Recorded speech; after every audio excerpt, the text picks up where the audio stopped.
News update. Hey, Philip, here's your news. Want to take a look at some of the other stories we're tracking for you tonight. A woman from Porter is recovering now after being bitten by a bear. According to the Maine Warden Service, the woman was playing with her dog in the backyard this morning when the dog ran off into the woods. Well, the pup eventually ran back out with a black bear close behind. Warden said the woman punched the bear right in the nose. The bear then bit her on the wrist and took off. That woman was treated for a puncture wound to her wrist. Wardens are still trying to trap the bear right now. On average, in the United States, a student leaves college with nearly $29,000 in loans. Here in Maine, the average is even higher at $32,600. In fact, New Hampshire has the highest average student loan debt in the country at nearly $40,000. Good evening, and thanks for joining us here on News Center Maine at 5:30. I'm Zach Blanchard. And I'm Chris Costa. People paying off their federal student loans will not be seeing the relief President Joe Biden proposed. Today, the Supreme Court rejected the president's plan to wipe away $400 billion in student loan debt. In a 6-3 decision, the court ruled the Biden administration overstepped its authority in trying to cancel or reduce student loans for millions of Americans.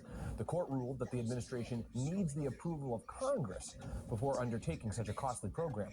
The Biden administration argued the plan was lawful under a 2003 law called the HEROES Act, which says the government can provide relief to recipients of student loans when there is a national emergency. About 90 minutes ago, President Joe Biden announced an alternative student debt relief plan. It's designed to ease borrowers' threat of default if they fall behind on their payments. You can learn more about that plan on Nightly News coming up tonight at 6:30. Of course, there are plenty of people with different thoughts on the court's ruling. Yeah, News Center Maine's Alex Haskell joins us live now with the details on how some people are feeling tonight. Alex? Hi, Chris and Zach. Well, we're in Portland's Old Port, where I've been talking with folks about their feelings on the court rejecting the president's student loan forgiveness plan, and we've been hearing from people with strong opinions on all different sides of this issue.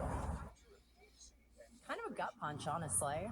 I think with everything that's been going on the past few years, I think a lot of people were sort of looking at that as a sort of ray of hope. When I was in college, I worked full-time, plus I had some loans, but I paid back my own loans.